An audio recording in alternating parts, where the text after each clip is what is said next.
मुंबई से मनोज धोत्रे की रिपोर्ट सामने आया मुंबई की जसलोक हॉस्पिटल का डरावना सच।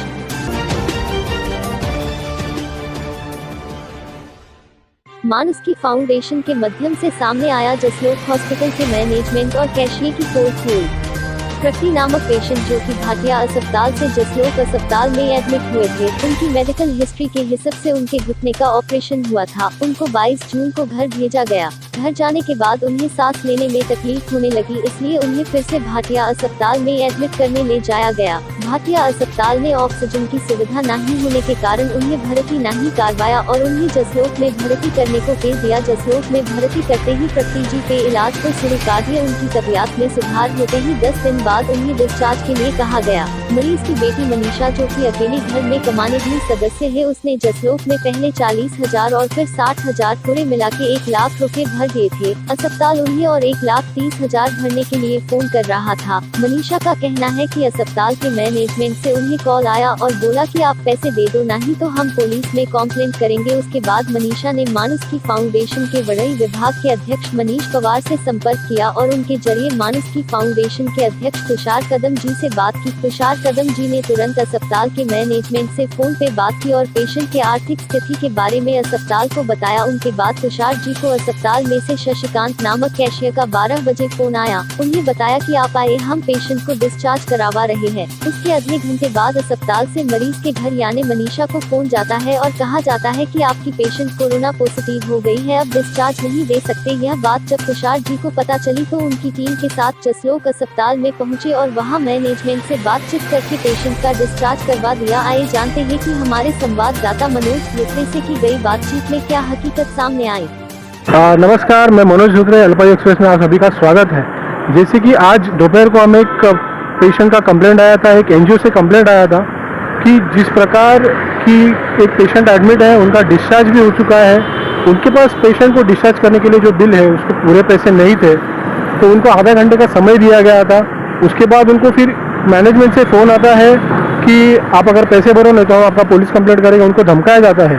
थोड़ी देर बाद और हॉस्पिटल से एक फ़ोन आता है कि आपका पेशेंट कोविड पॉजिटिव हो गया, अभी हम आपके पेशेंट को आपको डिस्चार्ज नहीं दे रहे हैं। तो इसके बारे में वो जो एनजीओ ने एक्शन लिया, उनके बारे में पूरी जानकारी पाने के लिए हमारे साथ में है मानुस्की फाउंडेशन के अध्यक्ष तुषार कदम जी, तो उनसे हम बातचीत करेंगे। तुषार जी, आपका सबसे पहले स्वागत है। तो आप हमें बताइए कि ये जसलोक हॉस्पिटल का क्या केस है। कल रात मुझे 3 बजे अपने जो वरळी विभाग के अध्यक्ष है मनीष पवार करके, उनका फ़ोन आया था। उनके यहाँ के रहिवासी थे, मनीषा ताई करके। तो वो जो ताई है वो अकेले घर पे कमाने वाले अकेली व्यक्ति है। उनको ना तो कोई फाइनेंशियल बैकअप, बड़ा बैकअप है, ना उनके घर पे और कोई कमाने वाला है। और उनकी मम्मी मतलब कई दिनों से एडमिट थी, तो कोरोना पॉजिटिव नहीं थी, कोरोना नेगेटिव थी। तो भाटिया हॉस्पिटल में ऑलरेडी उनका ट्रीटमेंट चल रहा था। वहाँ पे उन्होंने ट्रीटमेंट किया, उन्होंने पूरा पेमेंट किया वहाँ पे, ऐसे नहीं कि नहीं पेमेंट कुछ भी नहीं किया, पूरा पेमेंट किया वहाँ पे। उसके बाद वहाँ पे उन्होंने भाटिया हॉस्पिटल में ऐसा बोला गया था कि उनको ऑक्सीजन के लिए ज़रूरत है और ऑक्सीजन वहाँ पे अवेलेबल नहीं है। तो इन्होंने जसलोक हॉस्पिटल में उनको शिफ्ट किया था। शिफ्ट करने के बाद उन्होंने तुरंत वहाँ पे 40,000 रुपया डिपॉजिट किया था। उसके बाद उन्होंने 60,000 का पेमेंट किया, यानी कि टोटल अमाउंट 1 लाख रुपया उन्होंने पे किया हुआ है। और उनके बाद उनको लास्ट 3 दिन से उनको कॉल कर रहे हैं कि आपका पेशेंट है, उनको डिस्चार्ज दे रहे हैं हम लोग, आप डिस्चार्ज देने के लिए लेके जाओ, पर हम लोग पुलिस कंप्लेंट करेंगे, ऐसा करेंगे, वैसा करेंगे आपके पेशेंट को। तो उन्होंने कल रात में हमारे जो वरळी विभाग के अध्यक्ष है उनको कांटेक्ट किया। उन्होंने मनीष पवार ने मुझे कॉल किया कि बाबू ऐसा ऐसा है और ऐसी यहाँ की जसलोक हॉस्पिटल की कंप्लेंट है। तो उसके बाद तुरंत आज मैं यहाँ पे हॉस्पिटल में 3 बजे मैं दोपहर में आया हूँ। यहाँ के जो कैशियर है उनके साथ मैंने 12:30 बजे बात किया था। तो उन्होंने बोला था कि आप आ जाए, आप बैठ के हम लोग बात करेंगे। उसके बाद मैं यहाँ पे आया हूँ 3 बजे से आज अभी 6 बज रहे। 6 बजे तक उन्होंने इतना टाइम लगाया, ना तो कोई रिस्पॉन्स दिया, आप इनसे बात करो, उनसे बात करो। उसके बाद फाइनली हम लोग अपने एक्शन पे उतर आए। फिर मैं उनसे हाइपर होके हाइपर होके बात किया उनसे। उसके बाद उन्होंने ऐसे भी कि हम लोग बिल माफ़ कर रहे करके बिल माफ़ किया, ऐसे बोले आपके पेशेंट को डिस्चार्ज दे रहे। सबसे बड़ी बात तो उन्होंने इतना झूठ बोला है। वो लड़की है, आज की तारीख में घर पे कमाने वाली एक अकेली लड़की है वो, और उसको मेरे साथ 12:30 बजे आपकी बात होने के बाद 1 बजे आप उनको फोन करते हो और उनको बोलते हो, डराते हो कि आपकी मम्मी कोरोना पॉजिटिव है। ये कौन सा रूल है? मतलब आप खाली पैसा निकालने के लिए आप उनको डरा रहे हो, वो व्यक्ति को, वो लड़की को डरा रहे हो। कल को उसको कुछ हो जाए, वो टेंशन में उसको कुछ हो जाए, कल को वो टेंशन में वो रास्ते से चलते चलते उसका कुछ एक्सीडेंट हो जाए, इसकी जिम्मेदारी कौन लेगा? ये हॉस्पिटल वाले लेंगे? ये कैश कलेक्ट करने वाले लेंगे? नहीं लेगा।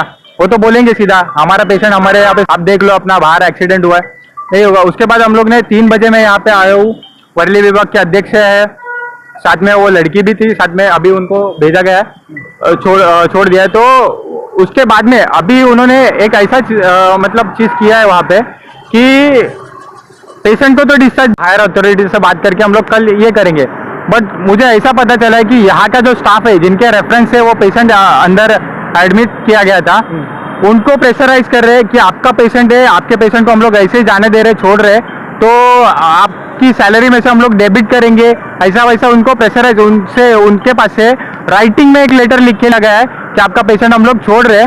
तो उसके बाद में मतलब अगर आपको वो पेशेंट को, मेरा इतना ही बोलना है, अगर आप वो पेशेंट के जो मीन्स यहाँ का स्टाफ है उनको अगर आप तकलीफ देते हो, तो इसके बाद से फिर जो आपके हायर अथॉरिटी है ना, फिर उनको अपनी तरीके से फिर समझाने की चीज करूंगा मैं। अभी तक तो हाथ जोड़ के बोल रहा था, पर बाद में हाथ उठा के हम लोग सवाल मेरा ये भी है कि जैसे कि आपने बताया था कि वो पेशेंट कोरोना पॉजिटिव बताया गया है, हाँ, फिर अभी वो क्या बोल रहे हैं, वो कोरोना पॉजिटिव नहीं है? नहीं, अभी वो ऐसा लिख के दिया गया है उसमें कि वो सस्पेक्ट है करके, मतलब कोरोना पॉजिटिव है, प्रॉपर रिपोर्ट नहीं दिया गया है, पर वो उन्होंने पेमेंट निकालने के लिए वो लड़की से उसको इतना डरा दिया कि वो कोरोना पॉजिटिव है, आपकी मम्मी कोरोना पॉजिटिव है। मैं खुद ये सोचते में रह गया कि ये आधे घंटे में, मतलब 12:30 बजे मेरा वो कैशियर के साथ, उनके साथ शशिकांत के साथ मेरा बात हो रहा है, उन्होंने बोला कि आप आ जाओ करके मिलते। उसके बाद 1 बजे, मतलब आधे घंटे में इन्होंने वो लड़की को फोन किया। जैसे ही उनको पता चला कि हम लोग आने वाले हैं, तो वो लड़की को फोन करके इतना धमका दिया है उसको कि वो कोरोना पॉजिटिव है। मतलब तुरंत इन्होंने आधे घंटे में इतना बड़ा डिसीजन ले लिया कि मतलब बोलते ना, एक आदमी को डरा के पैसा, एक कुछ नहीं, पहले तो क्रिमिनल लोग सीधा सीधा धमकी देते थे कि भाई पैसा दो, नहीं तो फिर तुमको गोली से उड़ा देंगे, काट देंगे, ऐसा वैसा।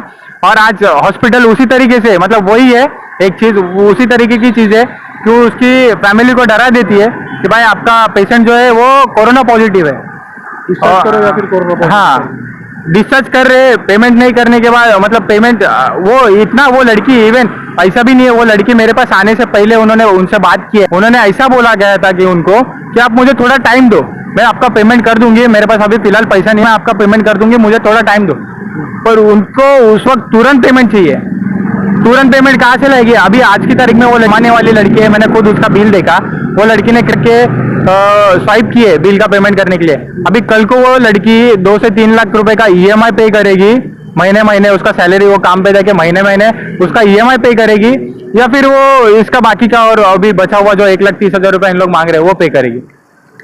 तो कहीं ना कहीं तो ये रुकना चाहिए। मतलब आप बोल रहे हो, गवर्नमेंट इतना बोल रहे है कि इतना आपको फैसिलिटीज दिया है, आप प्राइवेट हॉस्पिटल में जाओ, यहाँ पे जाओ, पर गवर्नमेंट को मेरी एक ही दरख्वास्त है कि ऐसा प्राइवेट हॉस्पिटल में कुछ भी नहीं हो रहा है, उन लोग अपनी मनमानी कर रहे हैं वहां पे पेशेंट को। अभी अभी आज की मीन्स मेरे सामने की न्यूज में बता रहा हूँ ना आपको कि 12:30 बजे अगर मेरा बात होता है हॉस्पिटल के किसी भी पर्सन के साथ, उन लोग बोल रहे हैं कि डिस्चार्ज देने के लिए रेडी है, उसके बाद आप 1 बजे वो पेशेंट को बोलते हो कि कोरोना पॉजिटिव है। ये कहाँ क्या रूल है? ये कहाँ से, मतलब आप खाली मतलब बोलते हो ना, हॉस्पिटल के मैनेजमेंट ने एक सर्कल बना के रखा है जिसमें अगर आपको कोई पेशेंट आपको पेमेंट नहीं देता है तो उसको डरा दो, आपकी फैमिली कोरोना पॉजिटिव है, उसका ट्रीटमेंट करना है, आप पैसे भरो अभी के अभी, मतलब ऐसा डरा धमका के उनके पास से पैसा लूट रहे इन लोग। जी मेरे आपसे एक सवाल रहेगा, आखिरी सवाल, कि आपका जो NGO है उसका भी ये केस को लेके आगे क्या आगे अभी उन लोग हॉस्पिटल में उनके जो रिलेटिव काम करते हैं उनके पास से उन लोग वसूलने वाले, तो अगर ऐसा होता है तो फिर हम, अभी तक तो मैं हाथ जोड़ के विनंती कर रहा था, अभी हाथ उठा के विनंती करूंगा, और कुछ नहीं होगा कुछ। जैसे कि तुषार जी से बात करके हमें पता चला है कि प्रॉब्लम आ रहा है जो प्राइवेट हॉस्पिटल्स है उसमें, जो कि आपके अगर कोविड पॉजिटिव नहीं भी है तो भी आपका जो भी बिल है वो 2 लाख या 3 लाख बिल बन रहा है। और ये केस ऐसा आया है कि अगर आप बिल नहीं भरते हो या फिर बिल भरने के लिए आप समय रखते हो तो आपको आधे घंटे में कोविड पॉजिटिव बता के आपको डराया जा रहा है। अल्पायु एक्सप्रेस के माध्यम से हमारी सरकार से यही विनती रहेगी कि आप भी ये जो प्राइवेट हॉस्पिटल है इन पे ध्यान दीजिए। आपने जो कोई टीम बनाई है इनको मैनेज करने के लिए तो उनको प्रॉपर बताइए। कैमरामैन प्रीतम पाटिल के साथ मनोज धोत्रे, अल्पायु एक्सप्रेस, मुंबई से।